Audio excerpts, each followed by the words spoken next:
Hello everybody, welcome to Gregsbeerreviews today. Time to take that walk and go see what's in the fridge today.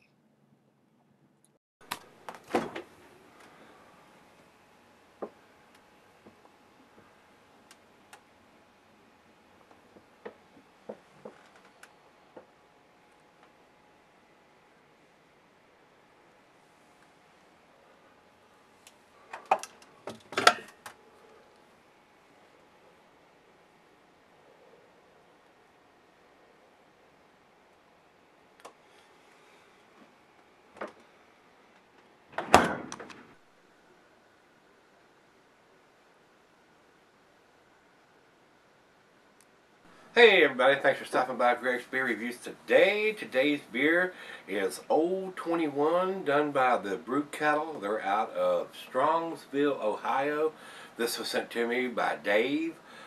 You might want to check out his channel, Beer Sampling with Dave. Really nice fella up in the Ohio area. Does some really good reviews, guys. So check him out if you get a chance. I think he's on YouTube and Facebook and all over. So let's get on with this one. This is a 9% Imperial Double IPA. IBUs, it says here, is 90 on this. Commercial description says a big, bold Imperial IPA. The clean malt plays a supporting role to the straight-up Simcoe hops through and through that give this varietal hop bomb its bang. I'm a big fan of Simcoe hops. I use those hops to dry hop a lot of the home brews that I do because I really like the taste that leaves in the beer. Nice aroma, nice hoppy, citrusy taste. Very pleasant hop to use. Alright guys, the beer, the food pairings on this beer says, since it's a double, it goes, the cuisine is barbecue, cheese is peppery, Monterey, pepper jack, sharp blue, cheddar, your more pungent cheeses, and the meat is game, grilled meat, and salmon. Glassware snifter, tulip, oversized wine glass. I got my Solvin beer glass here that Parrish graciously sent me. It's a 9%er, so the beer is going to keep for a while, but it's going to lose its hop presence, guys. And according to what Dave sent me, he says this was bottled on 11/20 of 14. So we're getting at the end of its shelf life and trying to get to these IPAs that's been sent to me as quick as I can. Being a double, it's going to keep a little longer, but still, those hops are going to fade. So we want to get this one out of the way and get it reviewed. So let's get on with this. I don't think there's anything else we need to talk about here. So let's get the cap off of this one. Going with the green theme, the green opener, and the green label, green and yellow cap. Nice hiss. A little bit of smoke coming out. Alright, into the glass. Nice clear looking beer in the bottle. I mean, you can see right through the bottle. So this is definitely a filtered beer.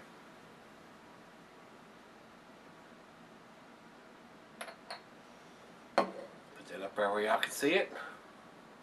On that pour, we got a finger of head, and like I said, I can see the bulb right through it. It's a pretty clear beer, a lot of bubbles streaming up. Looks like it's fairly well carbonated. Let's get a nose on it. Very nice citrusy grapefruit, some tropical fruit notes in there, mangoes and peaches.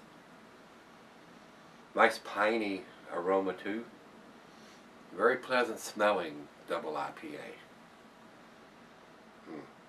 And I've done one of the, one or two of the Brew Kettle beers that he sent me already. I think this is the last one out of the box that he has sent me. The wind is howling out there tonight. I mean, I can hear it through the walls of the house here. It's getting it on. Got a little dusting of snow out there this evening, so I think they're calling for the wind chills to be down in the minus zeros in the morning. So curl up next to somebody warm or a fireplace or whatever you need, electric blanket if you don't have anybody to snuggle up against. But good night to stay in and sip on some nice craft brews, guys. So, well, enough flapping of the gums. Let's start getting it down your throat. Cheers, everybody. Cheers, Dave. Thank you, brother.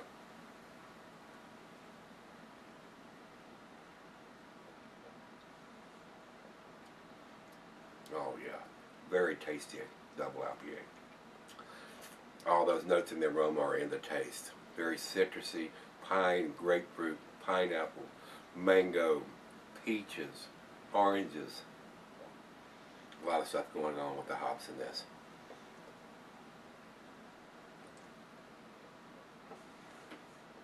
Very, very well made beer. Not getting any of that 9%. Had much boozier beers at 7 and 8% than what this is at 9. Very well made beer.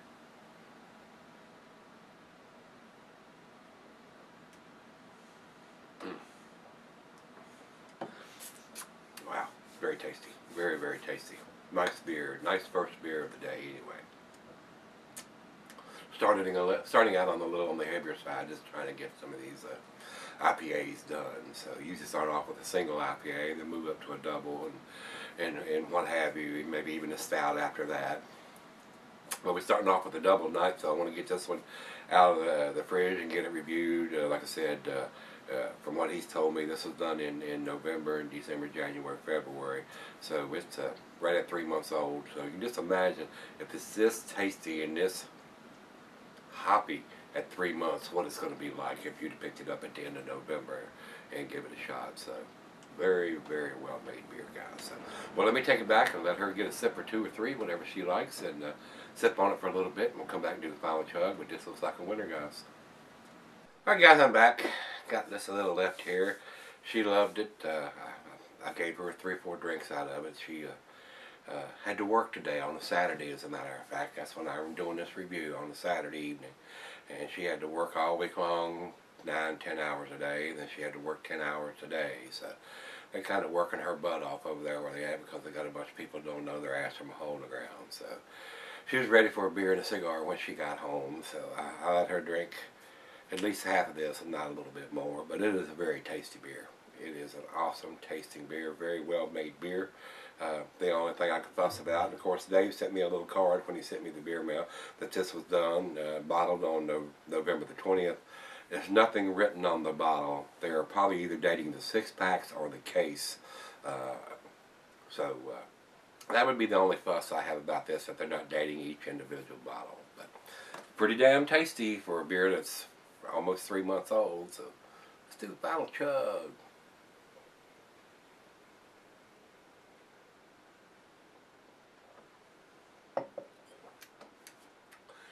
Very tasty, guys. I mean, the hops in this is definitely still kicking butt. I can just imagine how tasty this beer is fresh. With this one being almost 3 months old, you know it's got to be awesome.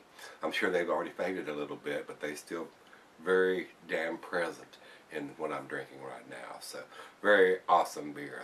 You guys that can get the Brew Kettle beers, you probably know that they make some pretty awesome stuff, and this is pretty tasty. Pretty tasty. I just wish they would come a little further south into Virginia. I would buy their beers. I definitely would buy this beer. So, with that being said, guys, as far as I'm concerned, it's a 9 out of 10. And drinking it fresh, it may be even a 10. So, pretty tasty. Very well made beer. Not getting hardly any of the 9% alcohol. You could get in trouble with this if you didn't know what the ABV was, or drinking it at a bar and have 3 or 4 of these. You'd have your buzz going on, no doubt. Johnny Law will get his arm around your ass if you're not careful. Alright, 9 for me on this one, guys. And like I said, if it had a date on it, I may even step up to the plate and say 10. Or if I've had it a little bit fresher, it may even be a 10. It may be straight up 10. So, with that being said, let's go see what Beer Advocate says. Beer Advocate says 87 in the good range. I disagree with that. I think it's a better beer than an 87. It's definitely an A beer. So, I mean, if I was putting a numeric rating on this, it would probably be 96, or between 96 and a 98 is where I would put this beer at this stage, being in the bottle almost 3 months. Pretty damn impressive to have that hop profile at 3 months. So, damn tasty beer. So, disagree with this 87. It's better than that. And over to Rate Beer. Rate Beer says overall 97 and 86 in the style. So they're giving it to 97, and I would agree with that. It is a 97 beer. It's definitely worth picking up if you can get your hands on it. If you're in that area and you haven't tried it and you're a hophead, you ought to pick this one up. And if you are in that area and you've had it, you already know it's pretty tasty. So let me know if you've had this one before, guys. And let's go see what's in the fridge tomorrow. See everybody then.